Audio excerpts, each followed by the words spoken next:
Saudara-saudara yang terkasih di dalam Tuhan Yesus, selamat pagi.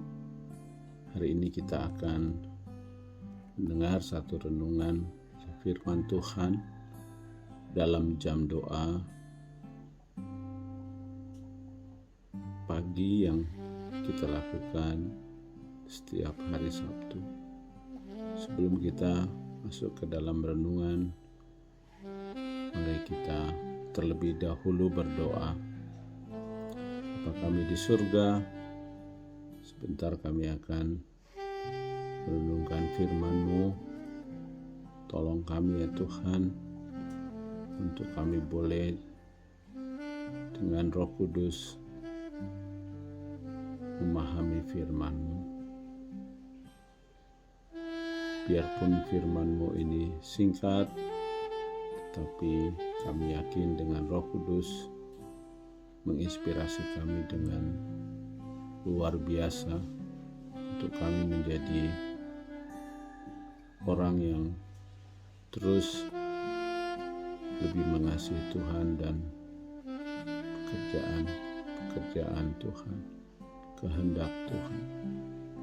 Terima kasih, kami serahkan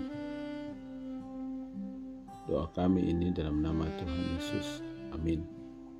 Saudara-saudara yang terkasih dalam Tuhan Yesus, sebagai gereja kita memiliki tema bulanan pada bulan Juli ini adalah terkait pemberitaan Injil. Kita tahu pemberitaan Injil adalah memberitakan kabar baik bahwa Yesus adalah juru selamat. Dialah Allah yang telah menjelma menjadi manusia, lahir, disalibkan, mati, bangkit pada hari ketiga, dan naik ke surga untuk kelak menyambut kita di rumahnya. Kabar baik ini tentu membuat setiap orang yang percaya kepada Yesus menjadi semangat untuk terus mengabarkan Yesus Kristus sebagai Tuhan dan Juru Selamat. Hari ini, pagi ini kita akan membaca satu firman Tuhan yang luar biasa dari Filipi 1 ayat 21. Filipi 1 ayat 21. Karena bagiku hidup adalah Kristus dan mati adalah keuntungan.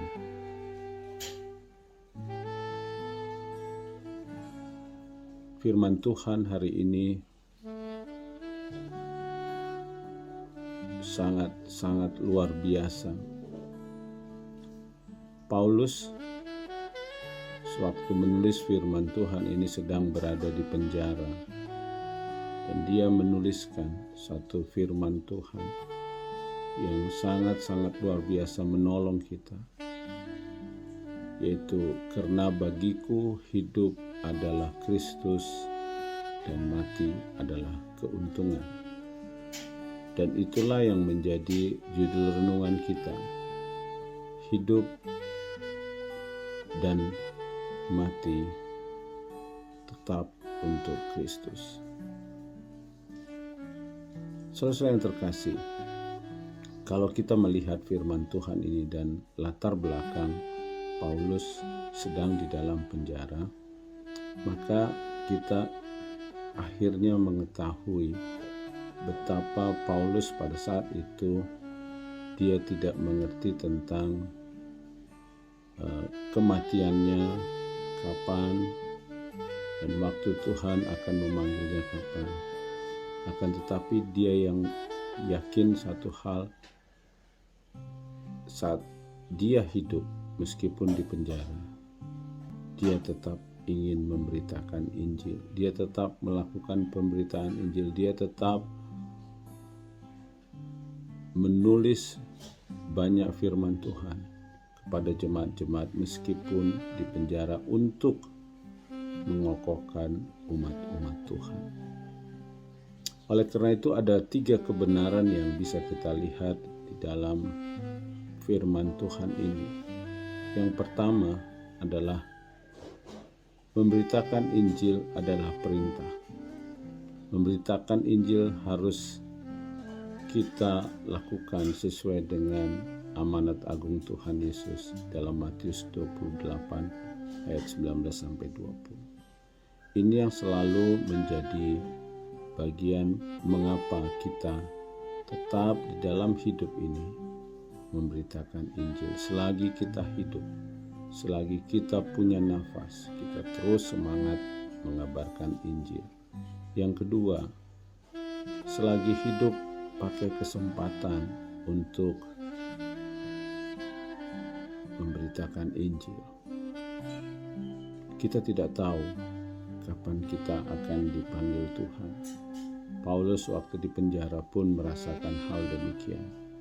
Akan tetapi dia terus mengatakan, selagi hidup, pakai kesempatan untuk memberitakan Injil.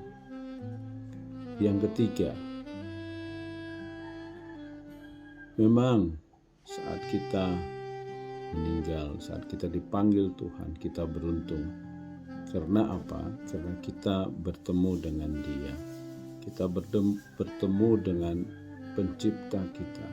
Kita bertemu dengan Tuhan kita. Itulah yang dinyatakan dalam Alkitab.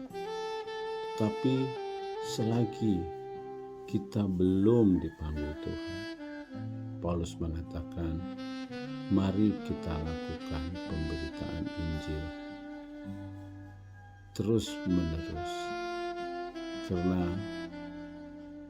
kematian bukanlah sesuatu akhir dari hidup kita, tapi kehidupan harus kita isi dengan pemberitaan Injil. Demikianlah firman Tuhan pagi hari ini. Mari kita berdoa. Tuhan Yesus yang baik, kami bersyukur pada pagi hari ini kami boleh mendengarkan firman-Mu di jam doa fajar. Biarlah firman-Mu ini menguatkan kami untuk semangat memberitakan Injil. Terima kasih Tuhan Yesus. Amin.